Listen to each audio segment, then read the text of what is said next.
Hello, it's Andrine, a Jewish American Priestess.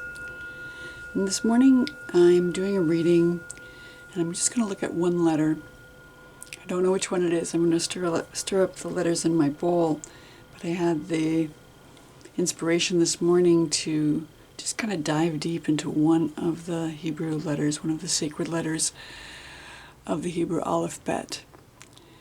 And we can learn together a little bit about that letter, and then that will be one of the tools that you can put into your medicine basket or medicine bowl. We'll look at it from a bunch of different aspects today. So let's go ahead and get started. I'm going to stir up the letters. There are 22 of the letters and the Ein Sof, which is a blank, within this bowl. And we're just going to stir them up and see which letter comes up for today.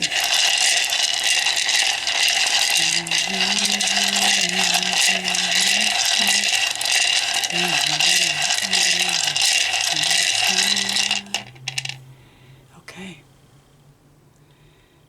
And you can see this is the letter Tzadi. And rather than holding it the whole time, I'm going to set it down right in the center here. And I'll zoom in so that we can see it more carefully.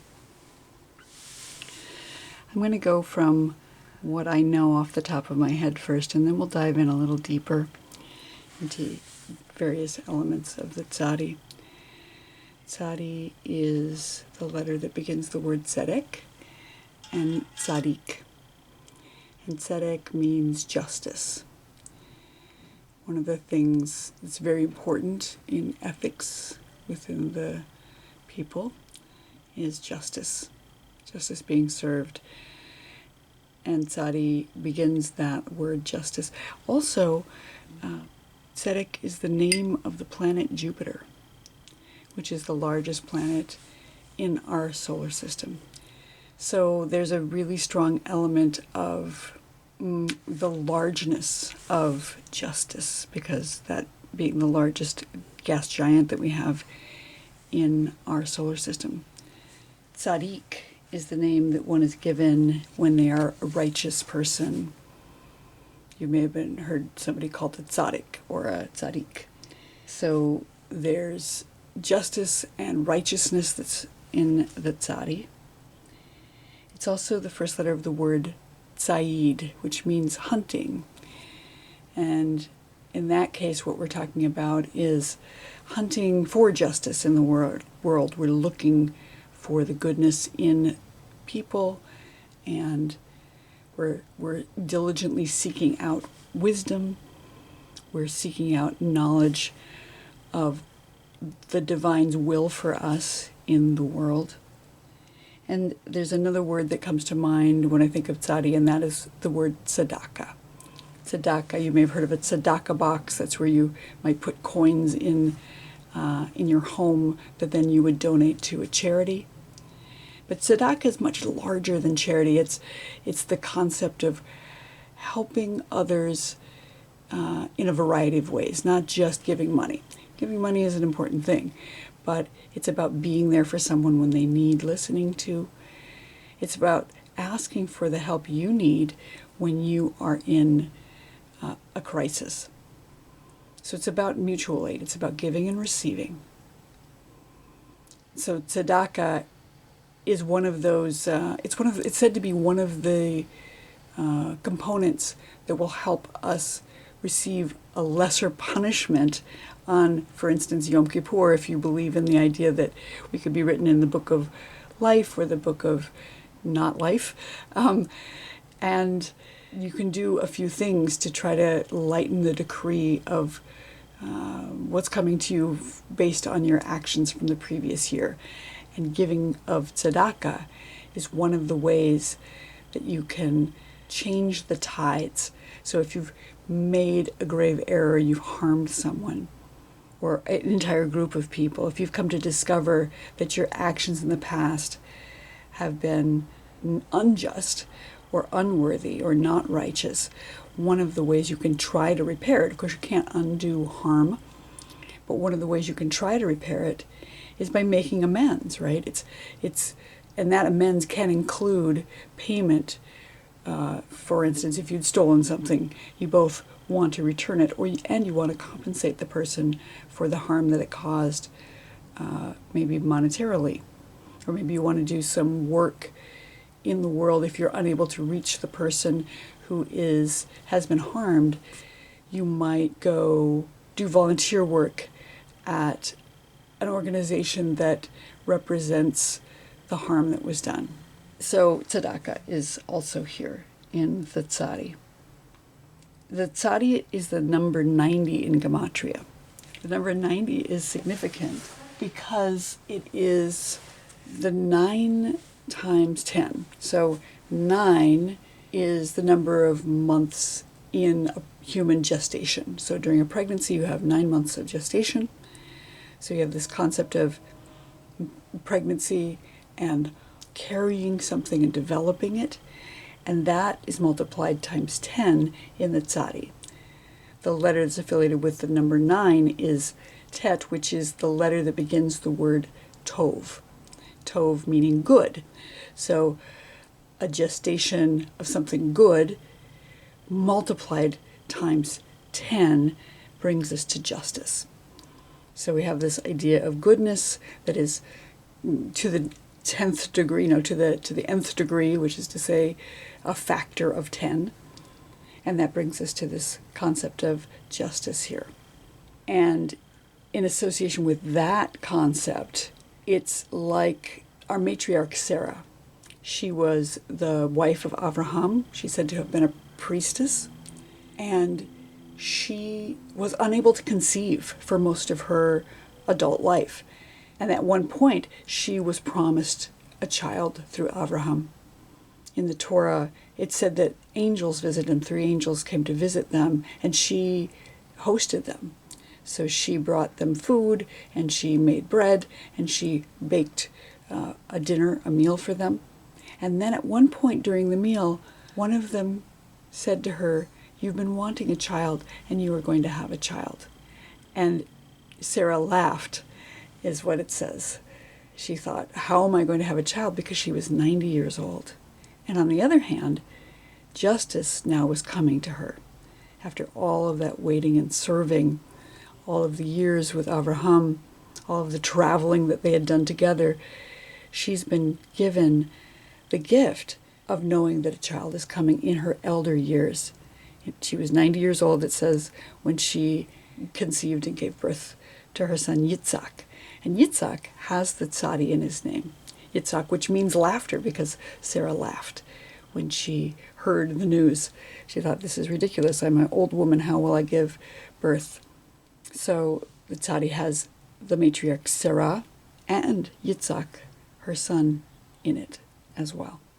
Now, there is a month affiliated with some of the letters, and the letter Tzadi is affiliated with the month of Shvat. Now, Shvat happens in the winter time, usually somewhere in January. Sometimes it goes into February, but sometimes it's back in December. It depends on where the moon is in the sky. So Shvat happens in that coldest time of year, in the deep of winter. Shvat is got within it the new year of the trees. That is called Tu Bishvat. Tu is the letters that add up to the number 15. That's 9 plus 6. Tet and Vav spell 2, and that adds up to the number 15. Tu Bishvat, the 15th of Shvat, is the new year of the trees. The new year of the trees seems strange to be coming in the middle of the winter. But it's the time of the year when the sap begins to rise. We've had the solstice where the light has come back, and it's still really very cold, but the sun has shifted. You'll see the days getting longer at Tu B'Shvat. And the trees feel that. And even though they're bare in the sky, like this letter looking like a tree bare in the sky, the trees can feel the light coming back. And so they start their process of pulling the warmth down from the sun and up from the ground, and the sap begins to rise toward the branches. And those buds are thinking about becoming buds. They're not there yet. But again, one of the things I love about the Tzadi is it looks a little bit like a tree. You can see that it's got the earth here at the bottom and a trunk coming up and a couple of branches. And if you imagine it, you could even see at the top the buds or the fruit trying to set. So Tzadi's got the tree in it. And the tree is what gives us breath. The tree is what makes oxygen for us. It takes our carbon dioxide in, and it transforms that into air that we can breathe. It uses our breath to create our breath. I love this about the Tzadi. So the tree is there. And within the tree is the divine. And the divine who lives within the trees is known as Asherah. Asherah is an ancient name for a feminine divine, a goddess that dwelled in the trees and was venerated through tree worship, tree reverence. Throughout Torah, you'll see prohibitions against worshiping Asherah, which indicates to most of us that that was actually happening, because why would you prohibit something that wasn't happening? There's a very long diatribe in one of the books of Kings that says that after you made us stop worshiping Asherah, our fields failed. The rains didn't come. There was crisis in the land. So the decree to stop worshiping Asherah caused a great disservice to the people. People would pour out libations at the base of trees and bake cakes to the Queen of Heaven. So all of that is in the Tzadi, and we need to bring her back to justice in order to bring righteousness back into the world. We need to hunt for her inside our texts and inside our world as we walk about. Look for the images of the divine feminine in the trees. Exchange breath with the trees. The Tzadi is affiliated with the tribe of Asher. Is this a coincidence? I don't think so. Asher means happy. So it means happy, but it's also a shortened version of Asherah. Asher was the son of Yaakov's wife Zilpah. Now she's called a concubine or the handmaid of Leah, but she was one of the mothers of the 12 tribes. And she gave birth to Asher, and Asher means happy, so there was happiness when he was born. But there's also the hint that Zilpah may have been from a different tribe. So Rachel and Leah came to marry Yaakov, and they brought with them their handmaids. Maybe they might have been their half-sisters. We don't really know the relationship. We know they were of lesser status, and they were given to Jacob as wives as well, by his wives. I hope that they were consensual. At any rate, Zilpah did give birth to Asher, and it's supposed that it's possible that Zilpah was of a different tribe that worshipped Asherah. And so when she named her son Asher, it may have been that hiding the goddess that we have to, again, hunt out when we're seeking her. And I like to think of it that way. I like to think of Asher being a shortened version of Asherah, and that the tribe of Asher that has that month of Shvat has the birthday of the trees because of that connection. So there are other associations that come with the Tzadi from the Book of Creation, the Sefer Yetzirah. And the version that I read was by Rabbi Jill Hammer. It's called Return to the Place. I'll go get it. I'll show it to you. It's a really excellent book, and she teaches a class on it at Beit Kohenet. I'd highly recommend the class if you have the opportunity. So I'll show you the book. I'm going to have to back out the Zoom so you can see it. It's called Return to the Place, The Magic, Meditation, and Mystery of Sefer Yetzirah by Rabbi Jill Hammer.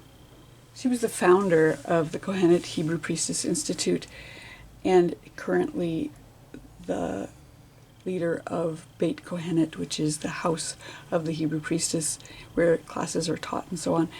And I would highly recommend this book because it has information about all the letters and really beautiful poetry and concepts about how the divine created the universe. It's a very ancient book, but it's been translated in a beautiful way. So within that book, there are these affiliations that come with each of the letters, and it's very detailed and well-researched, and it's the inspiration I had for making the Hebrunes.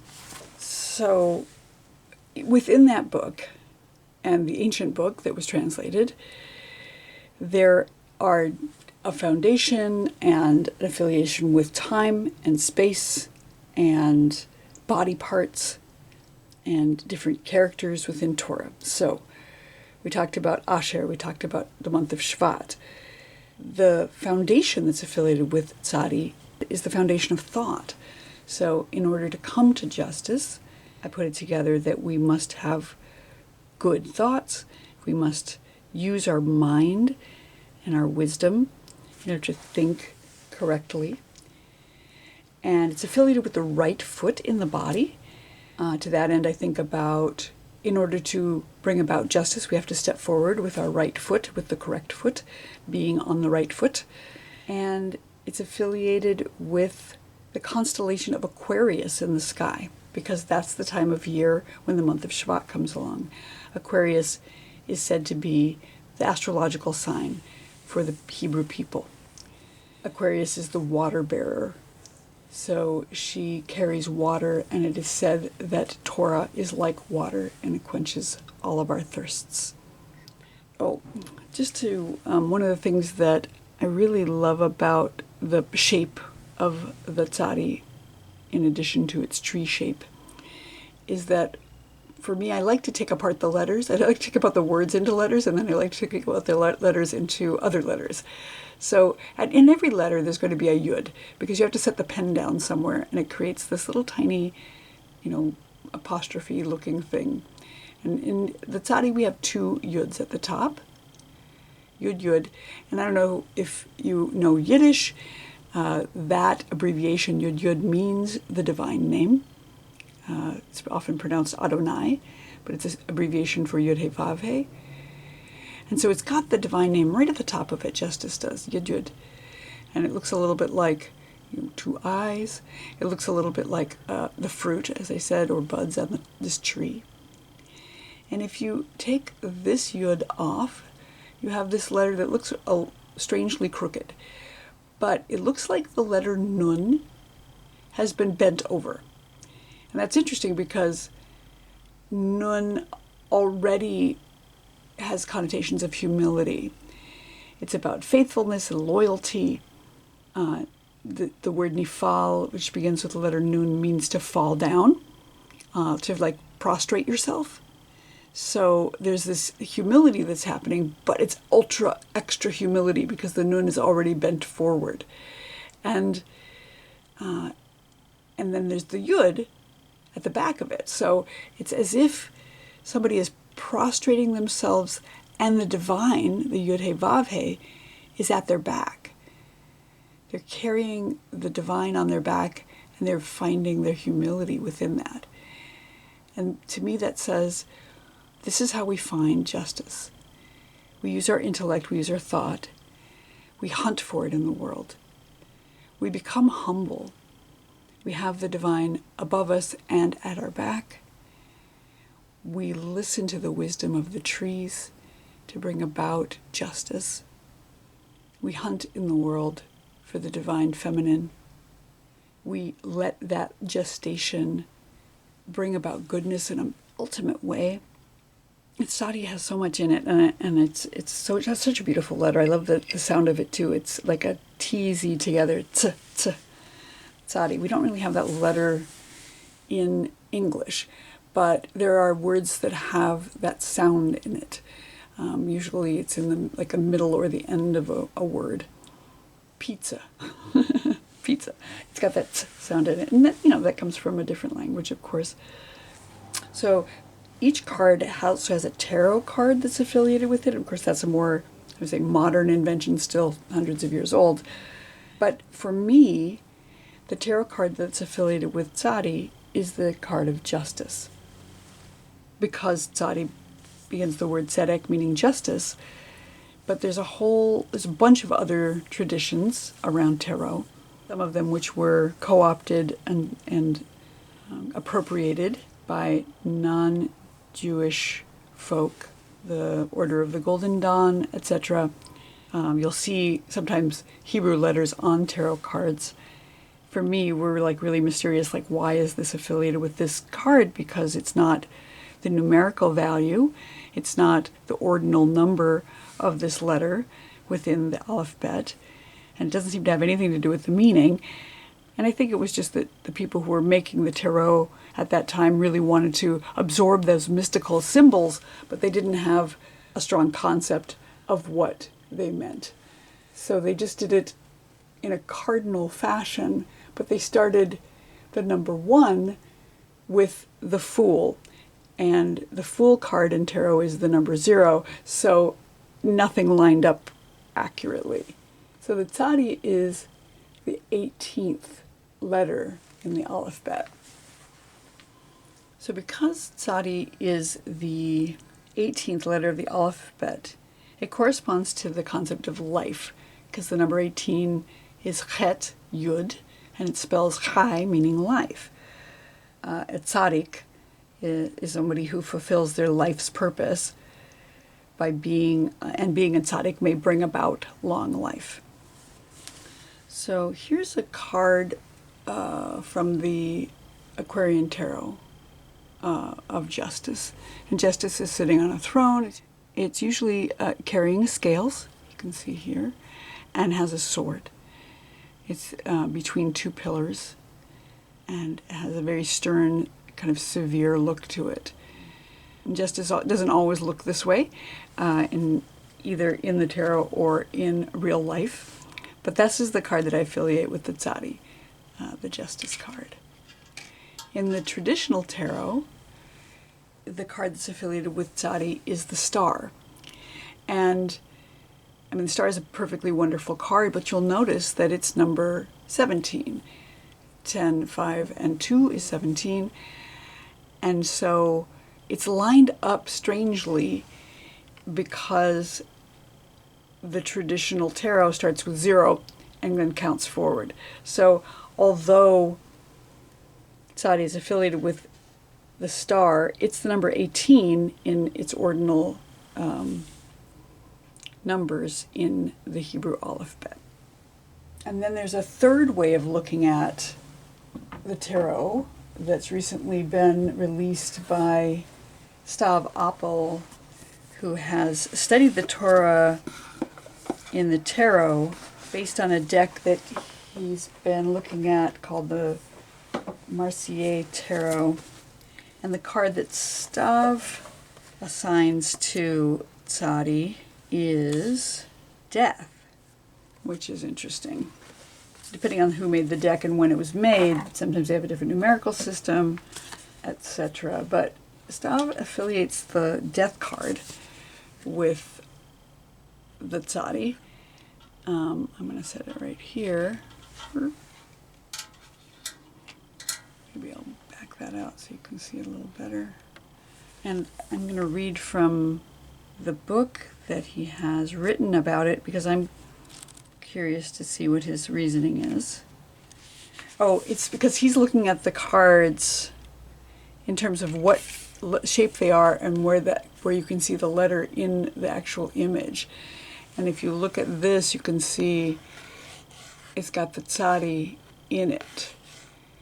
I'll show you the image in the book. So you can see the Tzadi, and you can see how it lays over the top of the image. So that's how he's come to his conclusions about Tzadi.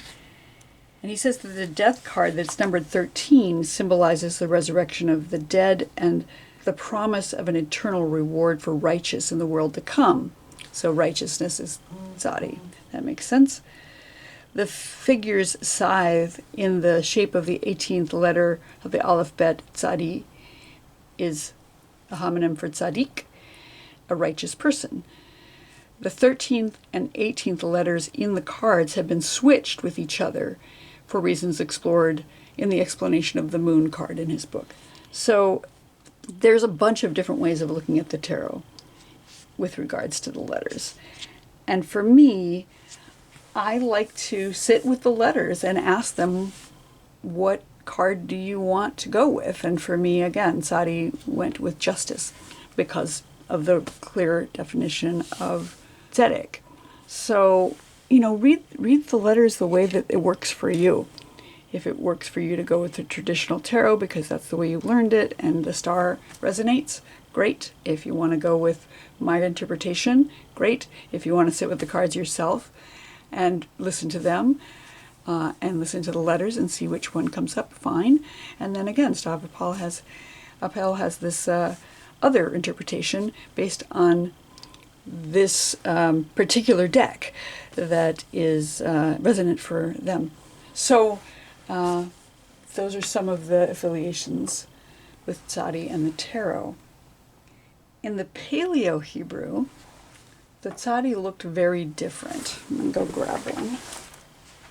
So in the Proto or Paleo Hebrew, the Tzadi looked like this. It had a circle, sort of a squiggly line, and it's said to be like a man lying down. And you can see that it sort of looks like somebody with their knees up. And it represented desire or need, which is interesting. I'm not sure exactly how that pans out. These are some very much older Hebrunes that I made, that I did wood burning by hand. I put the Paleo Hebrew on the back. So that's the Proto or Paleo Hebrew. And it's possible that this Proto Hebrew had to do with humility. It could be somebody prostrating themselves, because a tzaddik is said to be somebody who prostrates themselves, who humbles themselves in the face of the divine. So like that bent over nun in the Tzadi that we looked at earlier, this Proto or Paleo Hebrew has the person prostrating themselves on the ground. There are lots of proof texts about why Tzadi has to do with righteousness and tzaddik and tzedek. And there's a bunch of gematria, which is the adding together of the letters, numbers of the letters that spelled certain words, which is it's an art and a math, and it's also has great imagination in it, because with numbers and adding and letters and other words, you can pretty much come to a lot of different conclusions. Tzadi is related to the world to come, which also would follow with the death card, because death and resurrection, and also with the star card, I guess, reaching up with hope in some kind of way. The tzaddik is a person who has a place in the world to come. The sages teach that all Israel has a share in the world to come. So anyone, even those who have not followed the correct path, can regain the loss of that world to come if they repent and do tzedakah and become a tzaddik. Oh, one more thing. In studying the Nordic runes, the Nordic rune that I affiliated with this letter is the letter Tiwaz. I don't know if you can see that. It looks like an arrow pointing up. And Tiwaz is the letter that's affiliated with the god Tu or Tyr, and so it's affiliated with Tuesday. Tyr is the warrior god, and so this is an arrow representing some kind of it's both uprightness, and it's also justice and duty. Tyr is the one who put his hand in the mouth of the wolf in order to prevent the destruction of the entire realm. So following one's duty, doing what is right, doing what is just. So we have Tiwaz here. So many things affiliated with Tzadi. I'm going to stop there. Please ask questions if you have them, and I'll try to answer below. I'm sure there's things I'm missing, but I love studying these and I love learning with you. Thank you for following me today on this journey with the letter Tzadi. We'll do this again sometime. I'm not sure I'm going to do them. I'm certainly not going to do them in order, but I'll do them occasionally when it seems right. Thank you for following. We'll see you here next time.